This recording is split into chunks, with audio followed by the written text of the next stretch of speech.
¿Qué pasa, gente? Muy bienvenidos todos al canal del arte. Hoy me gustaría que viéramos dos temas que tienen mucha relación con obras de arte contemporáneo, que son lo cotidiano y lo siniestro.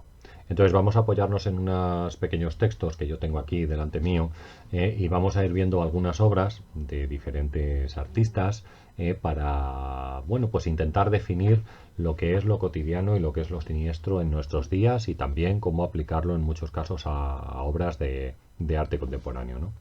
Comenzamos con un artista que no tuvo una vida fácil. Se trata de Richard Billingham.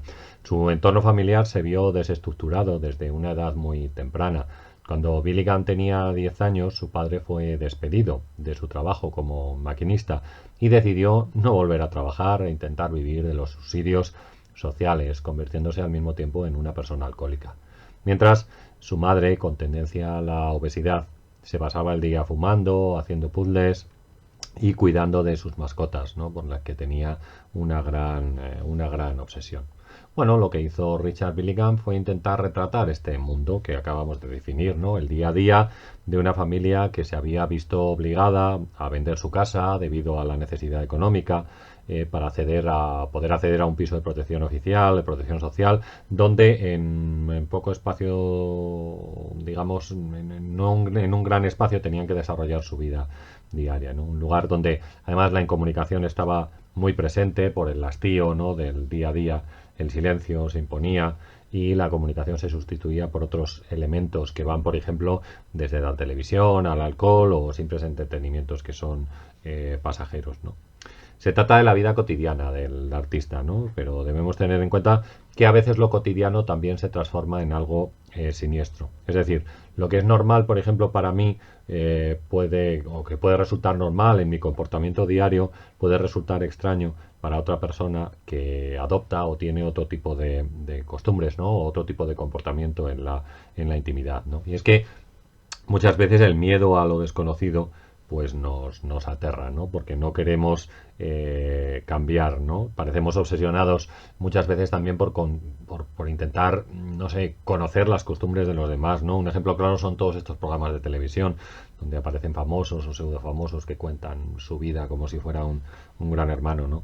Nos interesa demasiado lo que ocurre en sus vidas y nos resulta raro en un sentido cargado de morbo todo lo que ocurre porque es diferente a lo que nos pasa a nosotros, ¿no?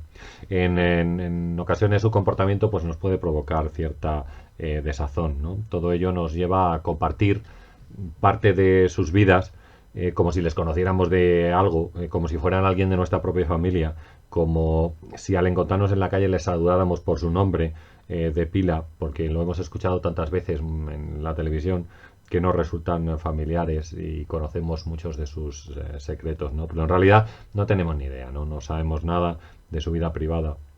Su vida es eso, solo privada. Y bueno, pues simplemente el morbo es lo que nos lleva a conocer algo más o a tener algún tipo de información más sobre todas estas personas, ¿no? Quizás solo podemos hacer comparaciones entre los artistas que muestran el entorno cotidiano y nuestro propio entorno, ¿no? Intentando buscar a veces similitudes o diferencias con lo que ocurre en nuestra vida diaria y en nuestra forma de actuar respecto a un tipo concreto de situación, ¿no?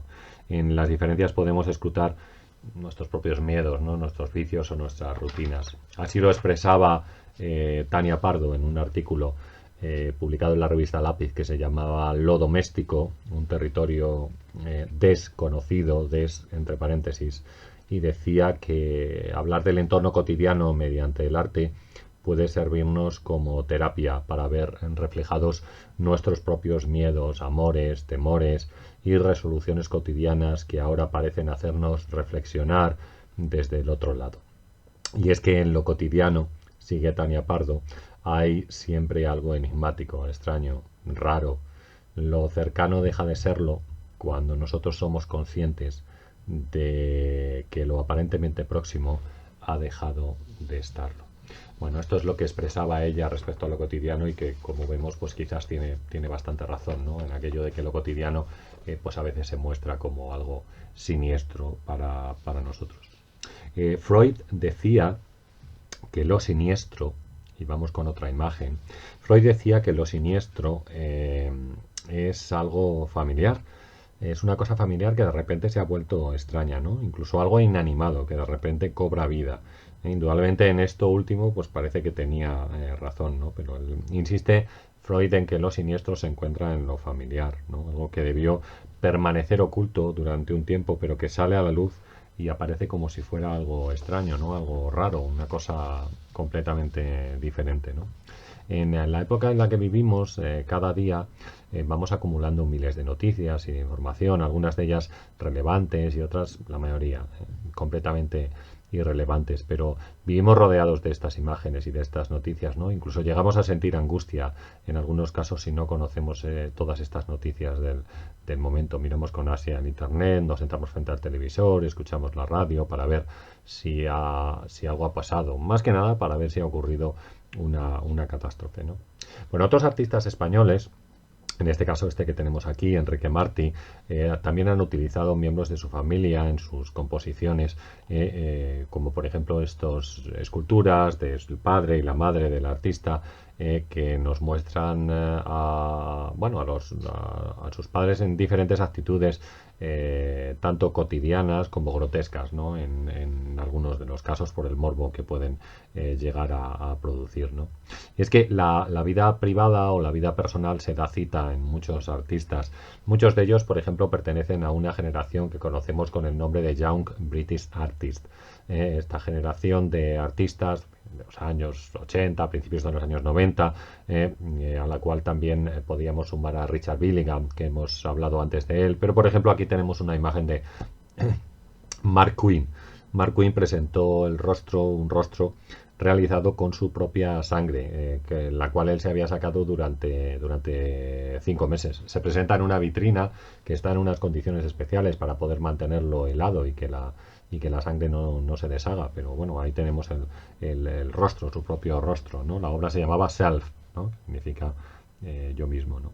Tenemos otras obras también de estos artistas, por ejemplo, Tracy Emin es un artista que nos mostró la intimidad de su habitación, ¿no? Que estaba, como vemos, completamente desordenada, ¿no? En uno de los peores momentos mentales de su vida, ¿eh? Uno de estos momentos mentales. O también la escultura hiperrealista que realizó Ron Mueck en el año 1996 y que se titulaba Papá Muerto. Era realmente la escultura de su padre fallecido, que como vemos pues se encontraba completamente desnudo, ¿no? Quizás por todas estas cosas nos dice el profesor Fernando Castro que nuestra vida contemporánea nos lleva a tocar aquello que nos aterra, ¿no? A revolvernos a veces en la inmundicia de soportar mejor la imposibilidad de un intercambio simplemente simbólico. Muchos artistas buscan la redención de los desechos, ¿no? El asco, que muchas veces también se encuentra unido al peligro. Bien, ahondando un poco más en el tema, me gustaría que comentáramos algunas de las obras de uno de los mejores fotógrafos contemporáneos, que se llama Gregory Crepson, y que también alude a todo esto que tiene que ver con lo siniestro, ¿no? Su fotografía pues une la belleza, dependiendo un poco lo que nosotros entendamos por belleza, ¿no? En la actualidad. Esta palabra ha sufrido una gran trivialización en nuestro tiempo, ¿no? Y bueno, muchas veces consideramos bella cualquier cosa, ¿no? Es un ideal que se encuentra muy mediatizado y que se ha transformado por medio de las imágenes que producen cada día los medios de comunicación y los medios sociales. Entonces, bueno, tenemos que tomar con cautela la palabra belleza, pero bueno, intentemos unir en la fotografía de Gregory Crepson la belleza con el misterio, ¿no? Ya que no sabemos realmente qué es lo que está ocurriendo en sus imágenes. Podemos intuir que algo no va bien, que algo ha sucedido, que nos transmite cierta angustia en la contemplación de las propuestas, ¿no? De este artista. Crepson realiza la misma labor que un director de cine, ¿no? Antes de tomar una fotografía prepara un gran montaje donde cada uno de los elementos que forman parte de ella están perfectamente estudiados. La luz, el enfoque, las sombras, el color, la saturación, el brillo. Él suele contratar actores para realizar muchas de sus obras y algunos de ellos son bastante conocidos de la escena fílmica porque aparecen en muchas películas actuales, ¿no? Entonces, lo que hace Gregory Crepson es que trabaja como si rodara una película, pero se trata de una cinta que solamente va a tener un fotograma, ¿no? Porque es una fotografía nada más. De este fotograma podemos desentrañar una historia que, como decimos, tiene un componente en muchos casos siniestro, porque está lleno de misterio y no sabemos muy bien lo que está sucediendo, ¿no? Así podemos observarlo en las imágenes del artista que nos acompañan en este vídeo, y que no desentonan mucho de otras que nosotros podemos ver en las noticias de cada día, ¿no? Ya que muchas veces, como indica de nuevo el profesor Castro Flórez, estamos acostumbrados a vivir una inquietante familiaridad del terror, ¿no? Tenemos miedo en muchos casos de lo artístico, de lo que es simplemente ornamental, ¿no? El accidente ha encontrado un museo que está en la televisión, así lo expresa Paul Virilio también, ¿no? La televisión es el museo del accidente. Bueno, al hilo de estos comentarios, me vino a la mente también una obra realizada por un artista bueno, de los países nórdicos, que se llamaba Unius Gelguda. Aquí lo tenemos, esta obra se titula Zalgiris.